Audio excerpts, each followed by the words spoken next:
Welcome to the Weekly Hijack.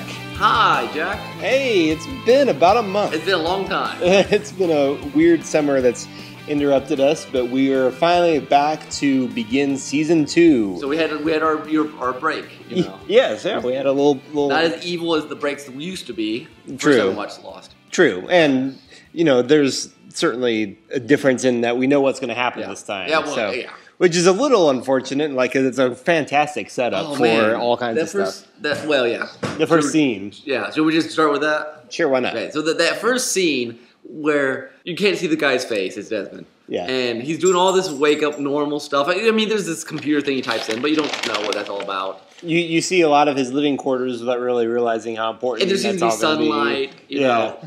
That was his apartment. I know.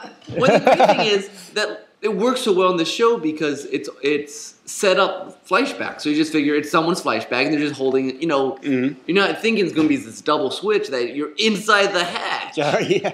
The very beginning of the season is the thing that people have been wanting to see at the end of the last season, and they don't even realize it right away.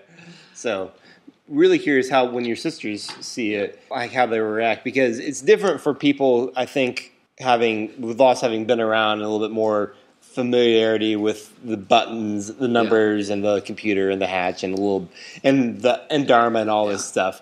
That before this, we had no idea there was any kind of this little attack on the island. Well, because when Jack finally gets down there, he does, it was a pretty long scene of him walking around, seeing all that.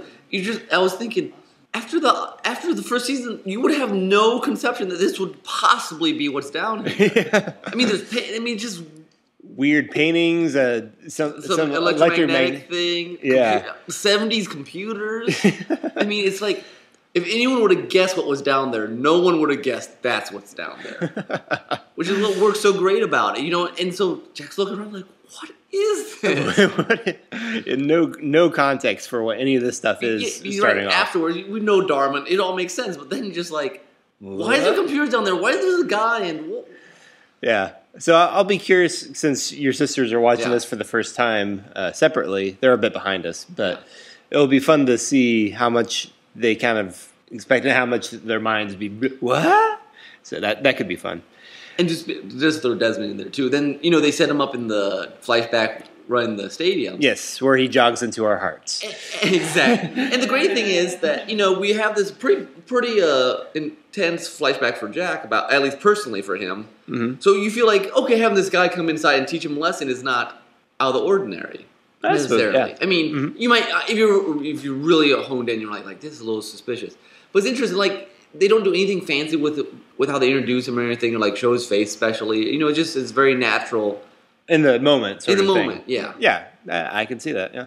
Another good example of Lost actors and the script allowing them to communicate a lot in subtext in this one. There's a lot of power plays between Jack and Locke here. Jack sort of basically trying to take charge of the whole Locke situation before it gets out of hand, and Locke just kind of like, okay, I'll go along with you to an extent. And then done, it's not safe. It's like, I really don't care. I just want to go down there. Yeah.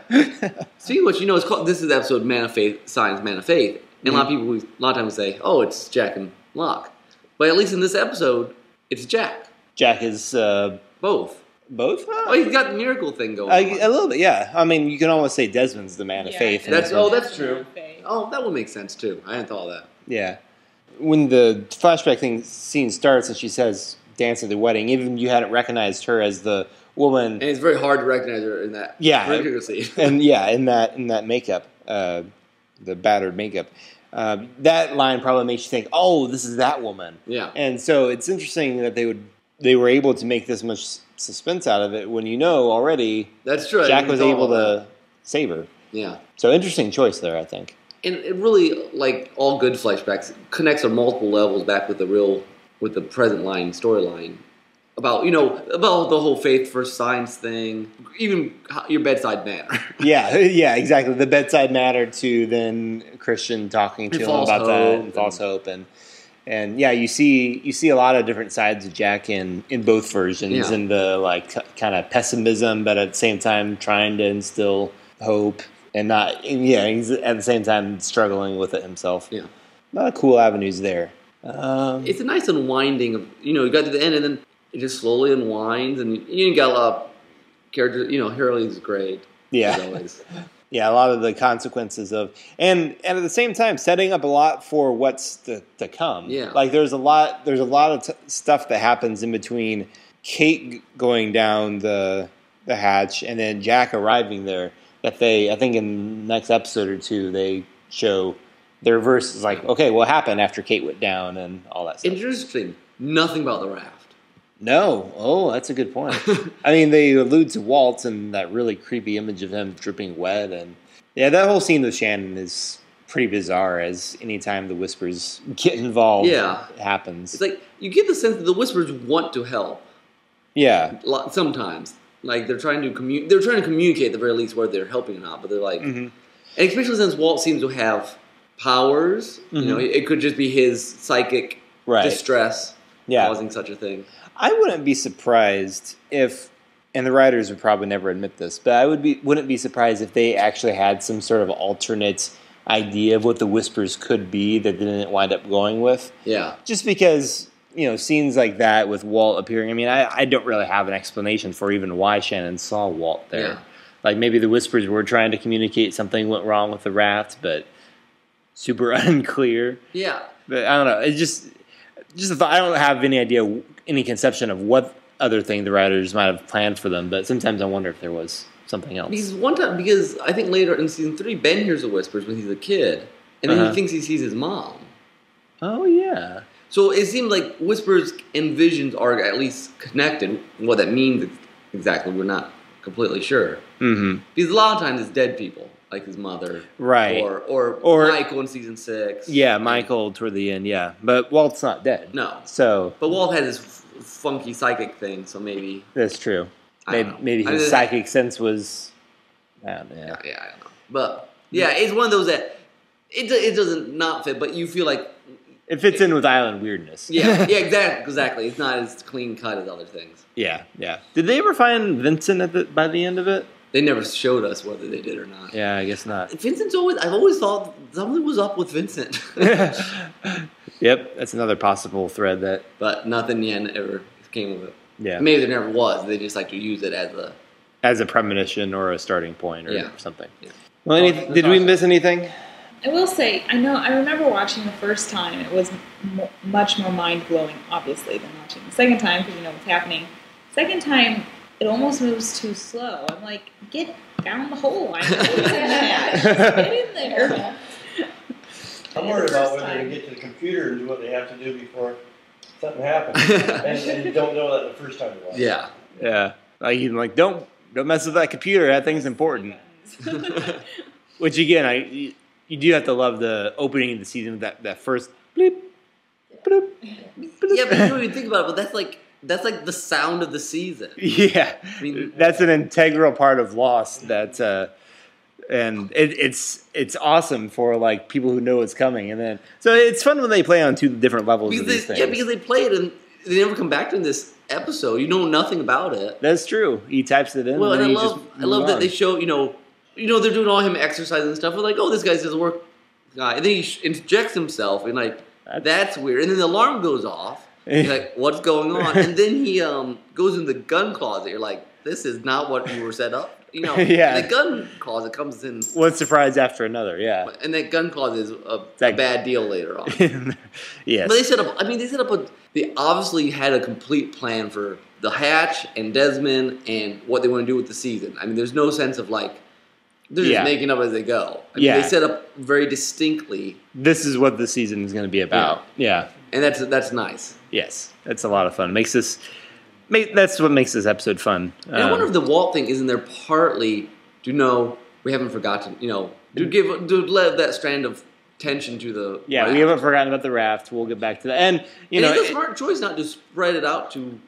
Well, and Son asked the question the audience, would be wondering, he's like, what? Is Jen okay? What's going on? And it's like, no, Jen's fine. Don't worry. They're on the raft. They'll bring back help. Well, and the audience says, yeah. And I know we had a question last episode about, who started this fire? Was it the elders? Was it the crazy lady? At least Charlie thinks it was the French lady. But Saeed doesn't look quite so sure. Yeah, so... Who knows? Well, and the whole thing with Well, also lends tension to who Desmond is. Is he one of these bad guys who kidnapped? Yeah, that's a good point. Yeah, is he connected to that? That's a good point. At this point, you have no idea about that. Interesting. It just throws the whispers back, and they pull out all the crazy stuff. You got to start your season off with a lot of classic Lost things to really keep. And I love that Locke has that very good point that when Kate asks him, he's like, "Look, did you see a column of smoke monster drag me or column of smoke drag me into this hole? I wonder what Jack saw." Exactly.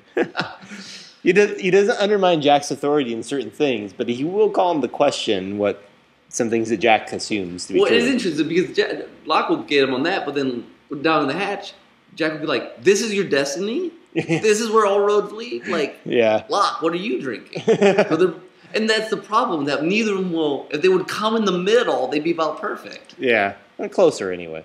All right, we're going to hurry. We're going to get to one more episode tonight, and I don't remember what it's called. Oh, it's Adrift. Adrift. So here we go.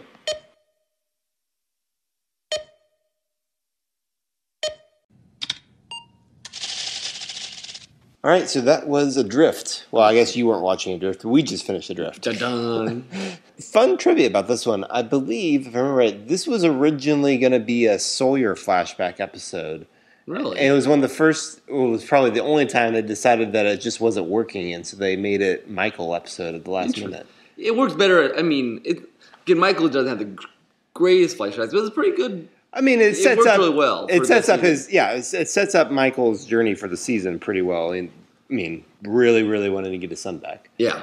And Walt. The whole first 3 minutes is just people yelling each other's names. Walt, Mike, Kate, Jen. But this one also gave us the reverse perspective of what was going on with Locke and Kate during the whole hatch thing, although it didn't really get us any farther after that. I remember watching it the very first time. I was so frustrating. I was like, we've seen all this. I mean, it's kind of neat to see, what happened from somebody else's perspective, but move along. I wanted to know what was happening. The one thing new we did get is what actually gets typed in the computer and the timer. Oh, that's which true. we've never seen before. The first, yeah. Which is kind of weird.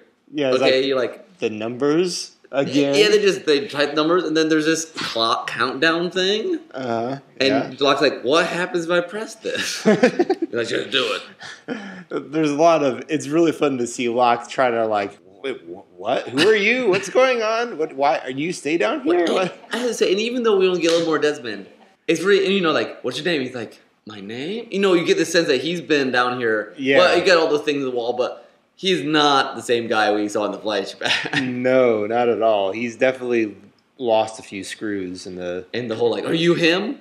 Yeah. What did one snowman say to the other? I don't know. You're just like, what is this? It's like it doesn't answer anything. It just makes it more crazy. Although poor Locke, someone asking him, "Are you him?" It's like, yes, I am him. Yeah. Interesting thing I caught here, which another evidence of really good plan on this part. Oh, plane crash, yeah, whatever. How many days ago? 44. And you could see it clicks in his mind. 44 days. So he's like, is that possible? No, because I know why. Okay, but the end of the season, you will figure out why that's an important time. Yeah, and he's not convinced about the whole plane crash. Yeah, but it certainly opened until then. But because then it makes a lot of sense why he would sit down and listen to one of them. This is just put them both in. Right. I mean, that's a long setup too. Yeah. And interesting, Locke told them the truth about a lot of things. I'm a box company. I mean, she's a fugitive, yeah. He hasn't probably told many people except Boone about box company. Yeah, it's true. Okay, Kate finds the food. Oh, yeah. Which is another, whoa. And then that great scene when she eats a candy bar.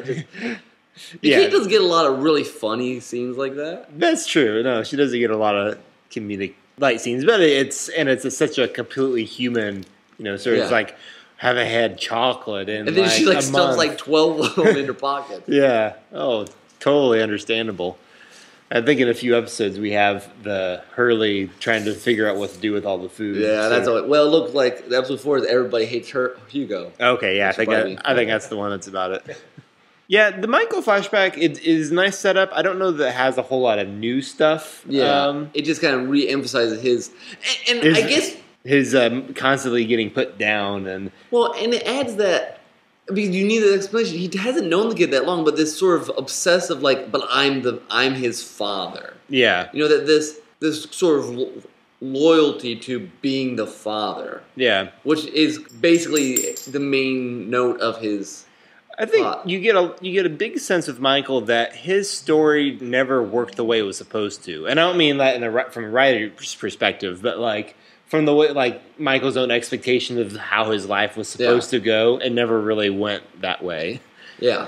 And it's, I mean, on one hand, it's neat that Michael's like constantly, I'm going to be his father, but he at least before, he never had much chance, and all the, everything just conspires constantly against him, which almost makes his personality more stubborn, and when given the chance, he's going to do this thing. And it's really interesting with what his ex-wife, whatever, was telling him to let Michael or let Walt go, which is interesting because generally the theme of the island is, let things go. But with Walt, it's different. It's like it felt it was good in a sense to let him go because Walt was, he wasn't really able to provide for him very well. But at the same time, you knew that Walt was losing a very important part of his life because of it. So I don't know. And even in the future, his pursuit of Walt causes lots of problems. Yeah. So it's like, but letting him go wouldn't be right either. Mm-hmm. There's almost like no right answer for him. Yeah, Michael just doesn't have it just stacked against him. Yeah, I don't even know what the right solution there is. But it's just kind of funny to see him and Michael and Sawyer. They're on separate routes and they're just yelling at each other. And so he pulls his own bullet out of his wound with his fingers. Yeah, That was awful. Ouch. I couldn't watch that. Yeah, Lost likes to do scenes like that. Just be. And then there's the cliffhanger with like the uber tribal looking, which we're led to believe is the others. We find out it's not the others, but it's actually, well, you'll find out next time. But it's the tail people, the people from the tail section. Actually, I don't know if we'll find out next time, but that. Yeah. And the thing is, they always play. They play at one level. Normally, anything they give you firsthand is not what's actually true. They keep, especially here at the beginning, they keep playing the same scenes over and over again with just different perspectives on them. Which, I mean, it's interesting watching it now. I just remember watching it the first time. I wanted it faster. You probably weren't the only one. I think that's about all we got for this one. Yeah, because it was a decent one, but I mean, the first episode is really strong. Yeah. And this is sort of like, this all the stuff we couldn't get in the first episode that needs addressing. Yeah. Yep. So next time, orientation, which is a very, very important episode. That's classic Lost right there, orientation. Seriously. I think that's the film. We're going to have to watch that again. The first Dharma stuff. Which we saw the first hints. We saw the first Dharma logos. First on the wall, and then on all the food, and on the shark, and on the shark. Yes, can't forget the shark. Did you see it on the shark? No, I didn't see the shark. We knew to look for it. Yeah, it goes really fast. Yeah. Well, I think that's why in season 3 they talk about their aquarium.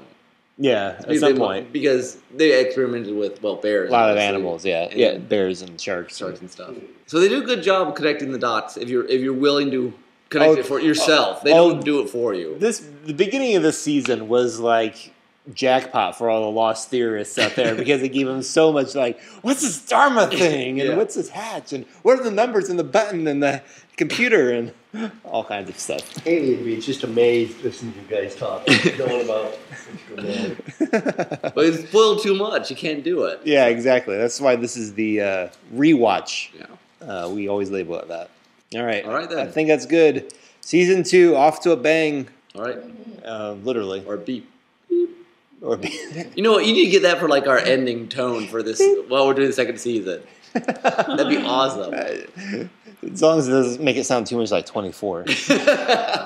Wrong show. Maybe between our things. Okay, I can see that. Okay. Maybe. Anyways, well, this has been Nick. And this is Tim. Adios. there. Bye. Bye.